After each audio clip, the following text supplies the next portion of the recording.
أيها المرسلون ومنا أرسلنا إلى قوم مجرمين لنرسل عليهم حجارة من طين مسومة عند ربك للمسرفين فأخرجنا من كان فيها من المؤمنين فما وجدنا فيها غير بيت من المسلمين وتركنا منها آية للذين خافوا عذاب عالم في موسى إذ أرسلناه إلى فرعون بسلطان مبين فتولى بركنه وقال ساحر أو مجنون أتباصر به القوم الكافرون فتولى عنه ما قدم المذكر فما لك فإن ذكرى تنفع المؤمنين وتركنا في آية للذين خافوا عذاب لا يؤتيه موسى إذ أرسلناه إلى فرعون كانوا به فتولى بركنه وقال ساحر أو مجنون فأخذناه وجنوده فنبذناه في اليم وهو مريض في عالي أرسلنا عليه الرسل مما ضل من شيء إن أعطت عليه إلا جعلنا القرآن وكتبه ويقيل يتبطل حتى فعتوا عن أمر ربهم فقالوا وما ظلمنا بهم فأخذوا الصاعقة وهم ينظرون وما استطاعوا من قيام وما كانوا منتصرين وقوم نوح من قبل إنهم كانوا قوما فاسقين والسماء بنيناها بأيد وإنا لموسعون والأرض فرشناها فنعم الماهدون من كل شيء خلقنا زوجين لعلكم تذكرون ففروا إلى الله إن لكم منه نذير مبين ولا تجعلوا مع الله إلها آخر لكم من نذير مبين كذلك ما أتى الذين من قبلهم من رسول إلا قالوا ساحر أو مجنون تواصوا به بل هو بهتان فتولى عنه ما تنظرون وذكر فإن ذكرى تنفع المؤمنين ما خلقت الجن والإنس إلا ليعبدون ما أريد منهم من رزق وما أريد أن يطعمون إن الله هو الرزاق ذو القوة المتين فإن للذين ظلموا ذنوب مثل ذنوب يصلون لا يستعجلون فويل للذين كفروا من يومهم الذي يوعدون وطور وكتاب مسطور في رق منشور والبيت المعمور والسقف المرفوع والبحر المسجور إن عذاب ربك لواقع ما له من دافع يوم تمور السماء مورا وتسير الجبال سيرا يومئذ للمتقين الذين يرجعون يرعون يوم يضاحكون إلى نهر جهنم ودعاها لله لكم فيها تكذبون أفسر هذا أنتم لا تبصرون صدقا فاستقيموا لا تسلموا سواء عليكم إنما تكفرون ما كنتم تعملون إن المتقين في جنات ونعيم فاكهين ما آتاهم ربهم ووقاهم ربهم عذاب الجحيم كلوا واشربوا ما كنتم تعملون متكئين على سرر مسرور وغير من حور العين والذين هادوا اتبعوا ذريتهم بإيمان ألحقنا بذريتهم ولا لم يعملهم شيء كل امرئ على قدره وأمددناهم فاكهة ولحم يشتهون يدعو بعضهم إذا تسلى لهم ولا ضحى يكفر فالبغي المعروف كانوا لكم مغنون وأقبل بعضهم على بعض إذا سألوا قالوا إنا كنا قولا بجاهل مسلمين من الله علينا وقال عذاب السماء إنا كنا منه قبل ذنوب إنه هو البر الرحيم فذكر فما أنت بنعمة ربك بضعيف ولا من يقول شاعر يتربص به ريب الملك تربص به نعمة المتربصين أم تأمرهم أحلامهم بهذا أم هم قاموا يقولون تقبل بلاجنا فليأتوا بحديث مثله إن كانوا صادقين أم خلقوا من غير شيء هم خالق خلق السماوات والأرض لا يعلمهم عند خزائن ربك هم المسيطرون لهم ثم يستمعون بغير يستمع بسلطان مبين أم لهم بنات ولكم بنون أم نسألهم غير القوم وربهم فلهم عندهم الغيب واليكتمون يريدون كيدا فالذين كفروا هم المكيدون لهم إله غير سبحان الله عما يشركون وإن يروا كسفا من السماء صادقا يقول سحاب برقا وذروا قال اليوم الذي يوعدون يوم لا يغني عنهم من شيء ولا ينصرون وإن للذين ظلموا عذاب بارك ولكن أكثرهم لا يعلمون واصبر لحكم ربك فإنك بأعيننا وسبح بحمد ربك حين تقوم ومن الليل وسبح وإدبار النجوم والنجم إذا هوى ما ضل صاحبكم ما غوى وما ينطق عن هواه وإذا بحرها علمه شديد القوى بربك فاستوى وهو بالله له مدنا فتدلى فكان قاب قوسين وأدنى وأوحى إلى عبده ما أوحى ما كتب الفؤاد وراء وتمر على ما يرى ولم ترى منزلة الأخرى عند السدرة المنتهى عند جنة المأوى إذ يغشى السدرة ما يشاء ما زال البصر وما قال وما يدرك الكبرى فإن الله العزى ولا تكاد الكبرى له ذكر والأنثى تلك أيام يسبق الإنسان إلى أسماء تقيتموها وما بارك ما أنزل الله سلطانه إن يتبع الظن وإن من يتبع الظن وما تحبط الأنفس ولقد جاءهم من ربهم الهدى أم للإنسان ما تمنى فلله الآخرة والأولى وكم من ملك في السماوات لا تغني شفاعة شيء إلا بمعنى أذن الله لمن يشاء ويرضى إن الذين لا يؤمنون بالآخرة لا يصدقون الملائكة تسمية الأنثى وما لهم به من علم يتبع إلى الظن وإن الظن لا يؤتي منه شيئا فأعرض من تولى عنهن ولم يرد من الحياة دون ذلك مبلغه من العلم إن ربك هو أعلم بمن ضل عن سبيله وأعلم من اهتدى ولله ما في السماوات وما في الأرض الذين ساءوا من الذين أحسنوا الحسنى الذين يجتنبون كبائر الإثم والفواحش إلا اللمم إن ربك واسع المغفرة وأعلم بمن شاء من الذين هي الموجة تنزل ما فيها تزكوا والمتقوا وأعلم بمن اتقوا أفرأيت الذي تولى وأعطى قليلا وأكثر عنده علم الغيب فهو يرى أم لم ننبأنا في صحف موسى وإبراهيم الذي وفى ألا تأخذ ظالم بذرها وأن ليس للإنسان إلا ما سعى أن سعى سويرا ثم يجزى الجزاء الفضل إلى ربك المنتهى وأنه وأوحك وأبكى وأنه هو أمات وأحيا خلق الزوجين الذكر والأنثى من نطفة إذا تمنى وأنه عليه الشمس وأنه أغنى وأنه خلق الشعر وأنه قال تعالى فما قولهم من قول منكرهم أو غضب أطغى والمنطلقة أهوى فغشاها ما غشى فبأي آلاء ربك تتمارى هذا نذير من النذر الأولى أزفة كاذبة ليس لها من دون الله كاشفة أومن هذا الحديث تعجب حق المولى كل من صامت فاسجدوا لله واعبدوا اقترب الساعة وانشق القمر وإن يروا آية يعرض ويقولوا سحر مستمر وكذبوا واتبعوا أهواءهم كل أمر مستقر ولقد جاءهم من الله بما فيه مستقر حكمة بالغة لا تغني النذر فتولوا عنه ومن يدعو الداعي إلى شيء نذر خشعا أبصار يخرجون من الأجداث كجراد منتشر مهطعين إلى الداعي يقول كافر هذا يوم عسر كذبت قبلكم رسل نوح فكذبوا عبدنا وقالوا مجنون وازدجر فدعا ربه أني مغلوب فانتصر وتحمل على السماء بماء منهمر وفجرنا الأرض عيونا فالتقى الماء على أمر قد قدر وحملنا ولا ذات الألواح والرسل تجري بأعيننا جزاء لمن كان منهم ولقد تركناها آية فلينتظر ولقد تركنا آية فلينتظر فكيف كان عذابي ولقد يسرنا القرآن يتبع فلينتظر كذب عاد فكيف كان عذابي ونذر إنا أرسلنا عليهم ريحا صرصرا في يوم نحس مستمر تنزع الناس كانوا أعجاب نخرج من بعد فكيف كان عذابي ونذر ولقد يسرنا القرآن يتبع فلينتظر كذبت ثمود بالنذر فقالوا بشرا منا واحدا نتبعه إنا إذا لفي ضلال وسعر ألقي في ظلالهم بذنب فكذاب بشير فجعلهم غدوة الكذاب لا شريك له رسلنا قد تتكلم فاعتبروا واصطبروا ونبئكم أن الماء تسقط بين كل شيء محضر فنادوا صارا فتآقوا فعقر فكيف كان عذابي ونذر إنا أرسلنا عليهم صيحة واحدة فكانوا كحشر محتضر ولقد يسرنا القرآن للذكر فالمقتل كذبوا بنذر إنا أرسلنا عليهم حافظا إلا آل لوط نجيناهم بسحر نعمة من عندنا كذلك نجزي من شكر ولقد انكروا بطشتنا فتقارب النذر ولقد راودوه عن ضيف وتمصنا أعينهم فذوقوا العذاب والنذر ولقد صبحهم بكرة عذاب مستقر فذوقوا عذابي والنذر ولقد يسرنا القرآن للذكر فهل من مدكر ولقد جاء آل فرعون النذر كذبوا بآياتنا كلها فأخذنا هذه المقتدر الأكفار فيرسل ظاهرون براء بالزبر أم يقولون نحن جميع مقتدر فيحسب الجمع ويولون الدبر بل الساعة موعد الساعة لها أمر إن المجرمين في ظلال وسعور يوم يسقون في النار على وجوه والسفر إن كل شيء خلقناه بقدر وما أمرنا إلا واحدة كلمة البصر ولقد أهلكنا شيعا قالوا مستقر وكل شرك عبد وكل صغير وكبير مستقر إن المتقين في جنات ونهر فيه مقعد صدق عند مليك مقتدر الرحمن علم القرآن خلق الإنسان علمه البيان الشمس والقمر بحسبان والنجم والشجر يسجدان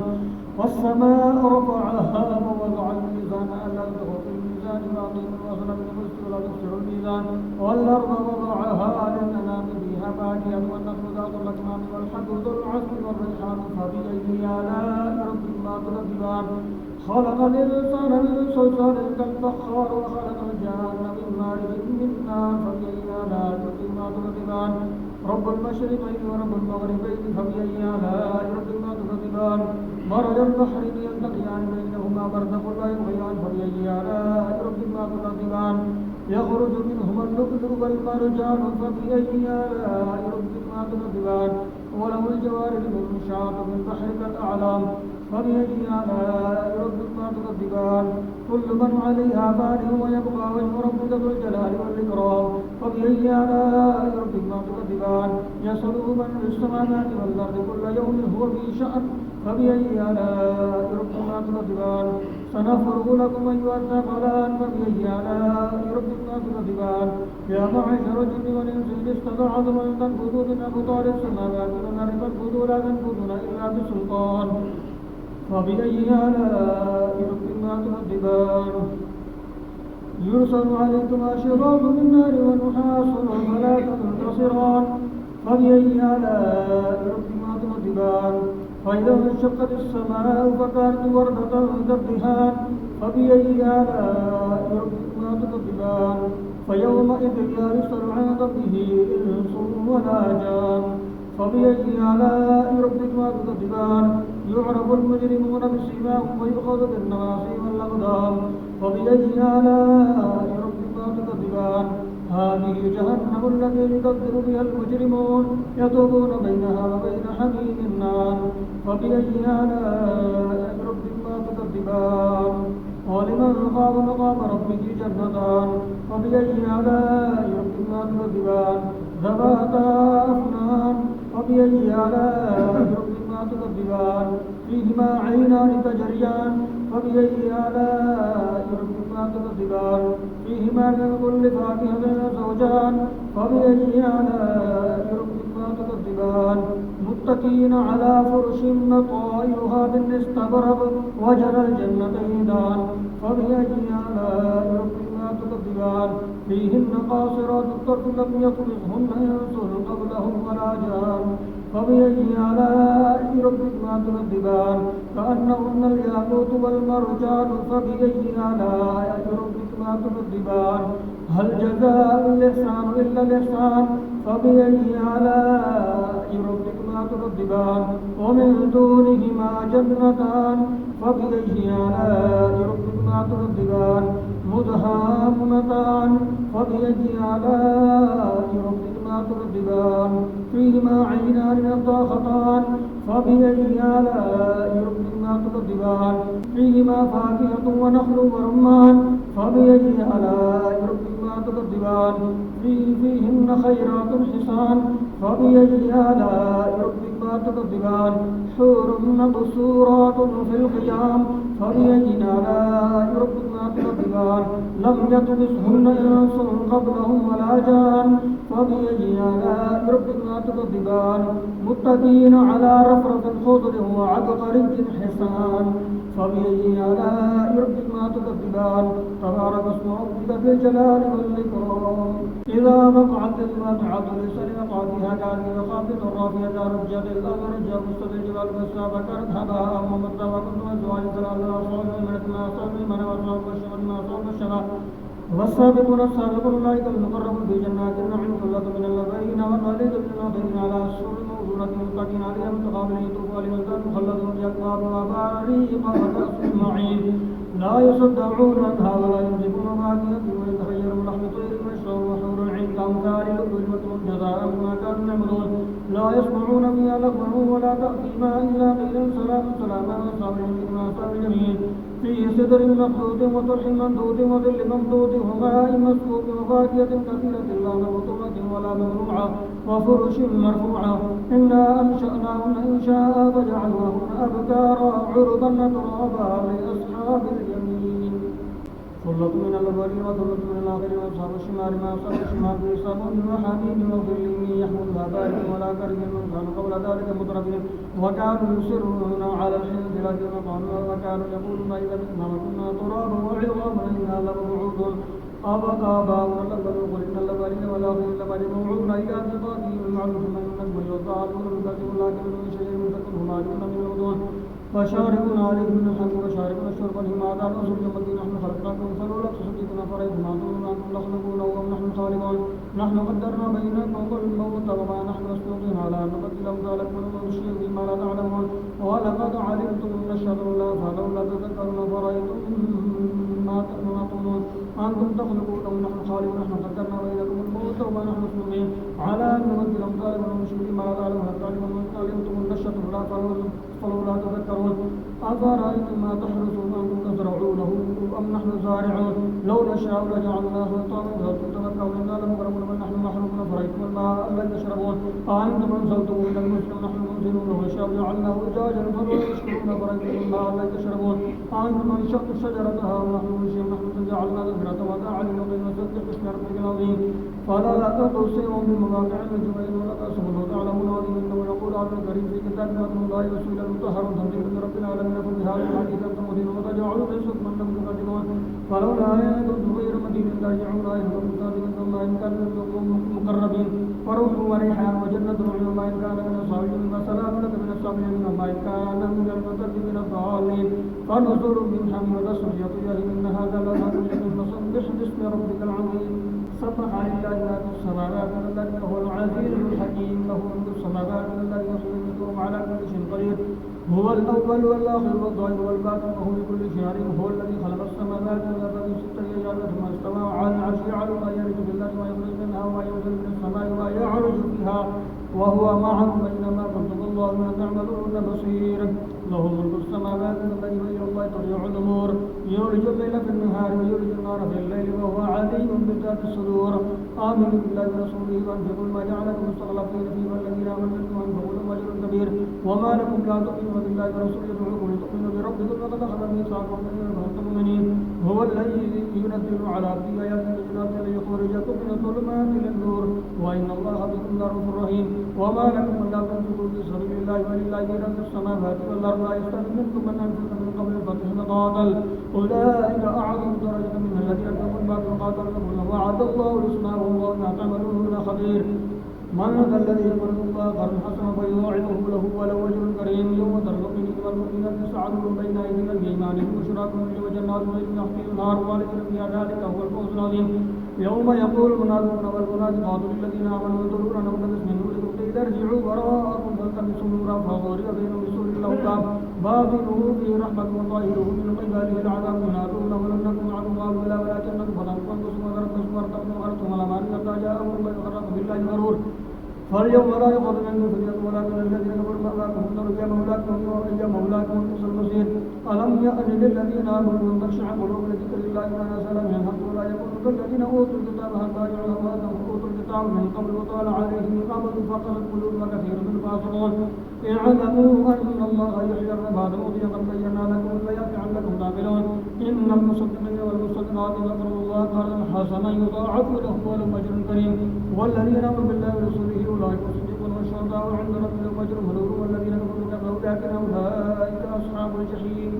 اعلموا أنما الحياة الدنيا لعب ولهو وزينة وتفاخر بينكم وتكاثر في الأموال والأولاد كمثل غيث أعجب الكفار نباته ثم يهيج وتراه مصفرا ثم يكون حطاما وفي الآخرة عذاب شديد ومغفرة من الله ورضوان وما الحياة الدنيا إلا متاع الغرور سابقوا إلى مغفرة من ربكم وجنة عرضها كعرض السماء والأرض أعدت للذين آمنوا بالله ورسوله ذلك فضل الله يؤتيه من شاء والله ذو الفضل العظيم ما أصاب مصيبة في الأرض ولا في أنفسكم إلا في كتاب من قبل أن نبرأها إن ذلك على الله يسير لكي لا تأسوا على ما فاتكم ولا تفرحوا ما آتاكم الله ولا يحب كل مختال فخور الذين يبخلون ويأمرون الناس بالبخل من يتولى فإن الله هو الغني الحميد لقد أرسلنا رسلنا بالبينات وأنزلنا معهم الكتاب والميزان ليقوم الناس بالقسط وأنزلنا الحديد فيه بأس شديد ونافع للناس وليعلم الله من ينصر ورسوله بالغيب إن الله قوي عزيز ولقد أرسلنا نوحا وإبراهيم وجعلنا في ذريتهما النبوة والكتاب فمنهم مهتد وكثير منهم فاسقون ثم قفينا على آثاره عيسى بن مريم وآتيناه الإنجيل وجعلنا في قلوب الذين اتقوا رأفة ورحمة ورهبانية ابتغوها ما كتبناها عليهم إلا ابتغاء رضوان الله ما رأوا قال آياتنا فاطمة الذين آمنوا بهم أجر كثير من الفاسقون يا أيها الذين آمنوا اتقوا الله وآمنوا برسوله يؤتكم كفلين من رحمته ويجعل لكم نورا تمشون به يغفر لكم الله غفور رحيم لئلا يعلم أهل الكتاب لا ينكرون على شيء من فضل الله وأن الفضل بيد الله يؤتيه من يشاء والله ذو الفضل العظيم